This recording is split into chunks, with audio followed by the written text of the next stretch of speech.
Hello and welcome to Alyssa Critiques Alyssa.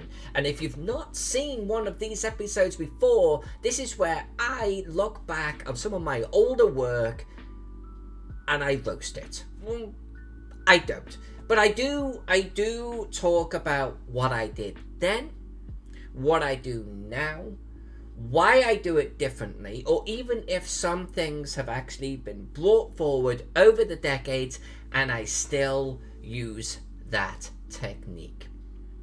Today we have something called Grassy Spur, and I'm starting with the black and white because I drew this ink on paper. It was done maybe about 7 years ago, and it was for a steampunk game. So this is actually a little bit more of a modern map, and one of the first where the client actually asked me to replicate, with a twist, a real life location. So I'm actually going to show you the real life location, and we're going to deep dive into this. This is a Google Maps zoom in of a particular location of the United States of America. And you can see we've got, State Route 753 over here, Crockett's Cove Road. The client wanted me to draw this, but in my style, for their usage. And so obviously we've got these hills up the top here. We've got hills down here too, and here, and these key, let's call them iconic for this particular location, roads coming through, but there's also key buildings. So I wanted to make sure I was hitting certain things and then adding on what the client wanted. So let's go back to the black and white. Let's talk about what my approach was, particularly because I'm doing ink on paper. I'm not projecting this down. How do I handle this? Well, first and foremost, I just had Google Maps back up in the day. I wasn't drawing digitally, so I couldn't get it and put it as a trace layer, which is what I would do nowadays. I had to actually just eyeball this, and we're going to take a much closer look at this. But nowadays, I think I would literally take the Grassy Spur, I would bring it into the background. I would probably, honestly, get the contour layer version of this. I would throw some opacity on it, treat it as a trace layer, that's what I call it. And that would give me a much more accurate sort of version. But I think I did something similar just by eyeballing it. Brought it up on my phone, brought it across. And a couple of things are jumping out at me. First and foremost, you can tell that it's one of my ink pieces, right? Because it's very black and white, and if we zoom in very, very closely, you can see it's very, it's either it is black or it ain't black, There's no variation of these little dots. They're either on or off. Very analog. But that's okay. It's not very pixelated. It's looking pretty good. The lines are pretty smooth. Not bad at all. You know what I love about this though? Is these little dashed lines that I've got here. You can actually see, if you look carefully, you see these pencil lines I've got underneath? Didn't quite erase that. So I drew this in pencil first and then went into ink work, which does not surprise me at all. Here's another one. So I didn't actually erase all of the lines underneath, but that's okay. That's fine. But what I then notice is basically you can see where I've stabbed the pen in and kind of gone shtick, particularly here. You see this? I got this from a map of old Boston, like an 1800s map of Boston or something. That's the first time I saw this type of effect. And I love this for creating hills. Now I have evolved this style now to doing more than just straight lines. I kind of almost, I vary up some of the lines. I kind of add little circle bits at the top now with my maps. And I actually draw a ridge, not a solid ridge, just like almost an irregular line. But I draw like a little bit of a ridge up the top here too. A little bit actually, like these pencil lines, funny enough. So, but it's not, this was a very early day version of what would shape a great deal of what's to come. I mean, you can see how well it works here. I mean, if you look at the top corner, we've got this clear ridge, these little tiny ridges, cascading down, and you can almost see the undulations, right? And it cascades down again, cascades down. I love this approach. I genuinely do. And this is probably one of the first maps that I ever did it on in earnest. I experimented a lot with contour lines and things like that in the past. I much prefer this. Now, this does tend to fall down on narrow strips, on narrow ridges. Gets a little bit funny here, like almost zebra stripes, doesn't it? But generally speaking, I am okay with that approach, like megally so. And the fact that I sat there, ink on paper, and did all of these lines and all of these dots, I have to really applaud myself for that. But clearly this was a labor of love back in the day, without a doubt.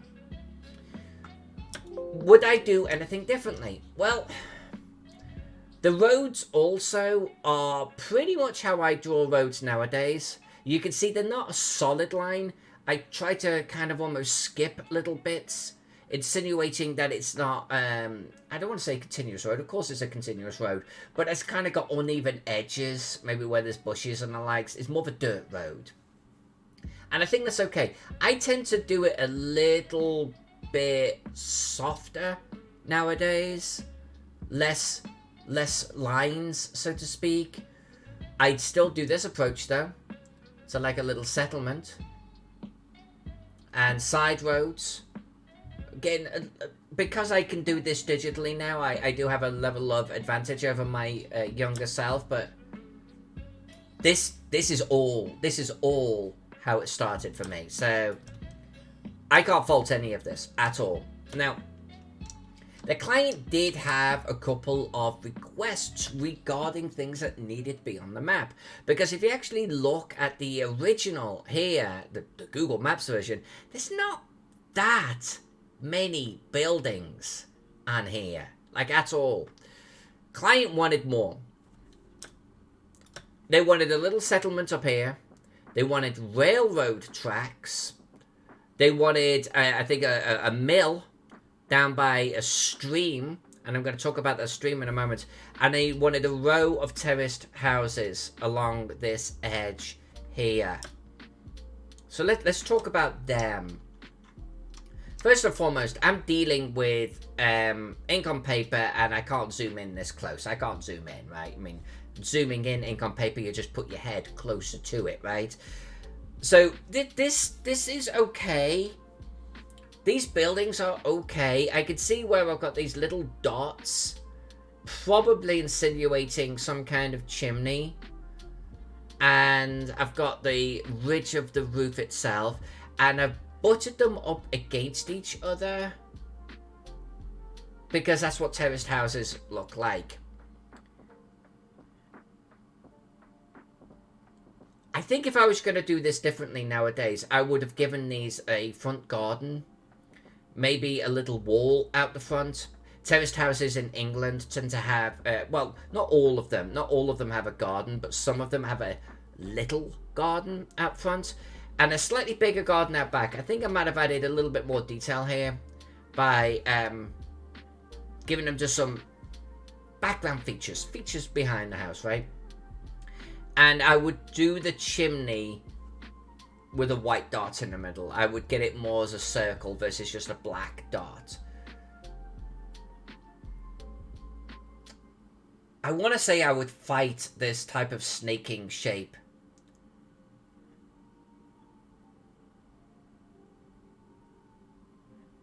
I'm not 100% sure what I would do differently. I just think I would try and approach this separately. I feel like this is almost...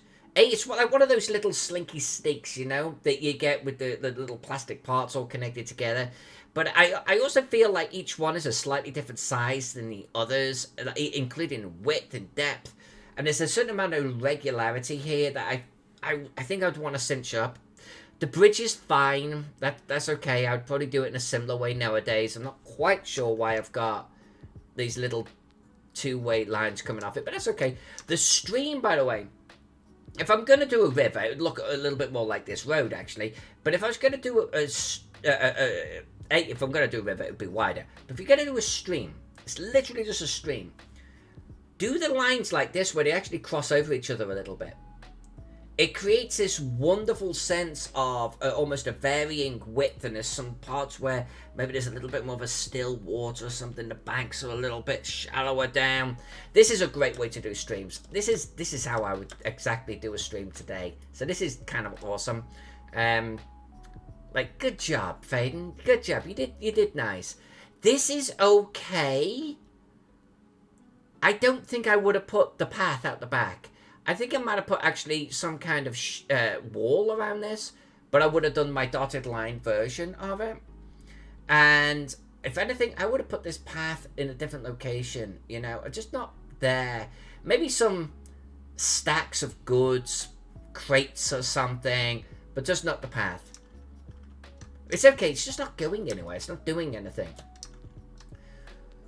The railroad tracks are a little bit of a difficult one because I mean, railroad tracks from above. I mean, it's two lines with lots of lines equally spaced between them, right? I definitely, I think, would soften up this join, but I know the minute I drew this, you're in. I mean, there's no take backs on that, right? So this is okay. This is fine. Nowadays, going into colouring, I think I would make sure that this was standing out, because obviously railroad tracks are very heavy with, you know, the gravel and everything. They don't have like a whole bunch of grass. We're going to take a look at the colour and see how I handled that, because I actually forget. But otherwise, the rest is okay. I don't know what that's meant to be. Maybe a school. Some of these buildings lack a certain amount of purpose. You know, like what is this? That's too thin. And nowadays, if I was doing a map that had way less buildings on it, I'd put more detail into the roofs. So I think this is fine. Maybe that's a school. Plus, if I did a school, there would be like a football field out there. You know what I mean? A track field, something like that. So this is good. This is good. I like this. I really solidly do. I also like the forestry. It's you can see where I've started going into the smaller clumps around larger clumps. I'm a big advocate that, you know, you don't just get a copse of trees standing on its own with nothing around them. When you do, of course you do. But often there's smaller little bushes or smaller little tree trying to make its way in the world. Or some grass or something, you know. So I try to add little sort of, like, you know, details around. And this might have been one of the first maps where I started doing this. This might actually be one of the first maps where I started to do that. I'm pretty sure it might be, actually. Pretty sure I might be. Talk about non-committal. But you get the idea. Also, you can see where I've actually started to create these woods have little paths going into them, right? Or through them. I like that. This is good. Because you can imagine as a character walking through these gaps. I like this forest. I did okay in this forest. This is not bad at all. You may be noticing, by the way, this here. See how this looks like a different black?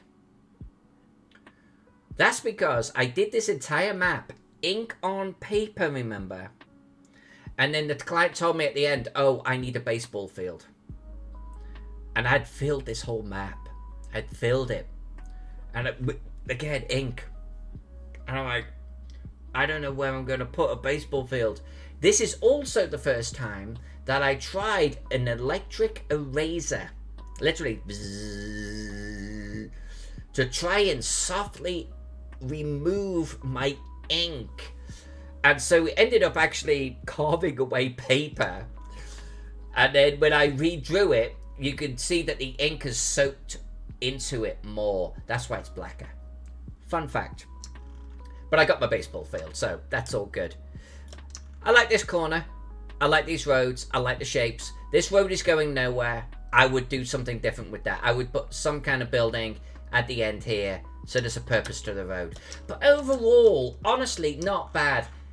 I'm limited to a degree because of the tools I had. I don't know what this is. A water treatment, maybe? Does it actually show up on this one at all? No. I don't know what it is. I don't know what that is. But overall, you know, not a bad map and a great exercise on throwing ink onto paper. I kind of like it. Let's take a look at the colouring. First and foremost, coloured maps always freaking pop. Look at the transformation. Doesn't it just lend itself to a colouring? Look at that.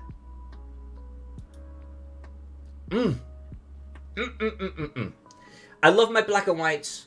Colouring just lends so much more. Throw in some shadows, suddenly the hills are elevated off the paper. The roads are way more defined. The buildings just pop. They just pop. Look at these things. With a little bit of shadowing on the buildings, you start seeing roof shapes on them. I'm excited by this one. I'm excited. Even the forestry looks lush. You get the highlights coming in. Even the forestry has shape to it. Very excited about the colouring on this. If anything, I actually prefer I'm going to call it the west side of the map versus the east side. I actually like the bits where there's a bit more grey on the hills.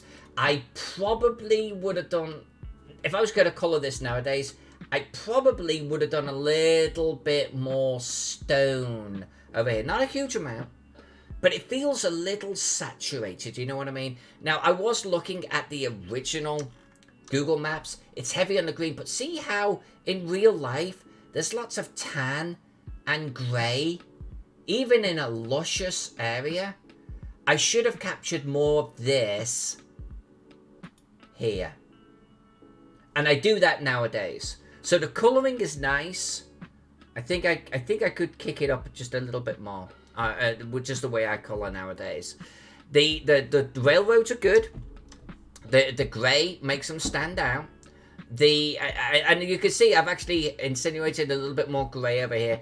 I think I would have taken this up to the tracks a little bit more. A little less green. More grey with spots of green versus green with spots of grey. If that makes sense. A little bit more like that over there. But ultimately, awesome.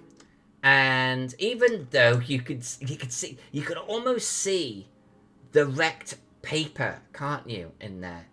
Even with colouring, you can still see it. Isn't that crazy? But it's better. It's better. And a normal viewing size and print size. Not bad. Not bad. For a little town in the valley, an industrial little town, maybe a coal town, this is a nice map. And I quite like the coloured version. And even all of these little dirt tracks and everything stand out just so much more. I do a different scale bar nowadays. It doesn't quite match the map. It doesn't match the compass rose. I've got a little bit more consistent with these now. But, overall, quite nice. Might go heavier on the shadows. The shadows feel a little bit light in parts. Deeper shadows, I suppose I want to say. Like bigger. But good. But just generally not bad. I'm going to give my younger self... I'm going to give myself a 9 out of 10 for this map. Which insinuates, you see, that if I redid it again, I would get a 10 out of 10. This is why I don't like scoring people high on things. But I've said it now. I'm giving myself a 9 out of 10. I'm going to drop links to this map in the description. You can get this digitally on drive-thru. Also, if you enjoy this type of content, please let me know by hitting me up with a like and a subscribe. And if you've got any questions, or if there's a particular map that you would love to see next, or if you disagree with my own assessment, let me know in the comments below. Either way, love you all. Thank you so much for viewing. I will see you on the flip side.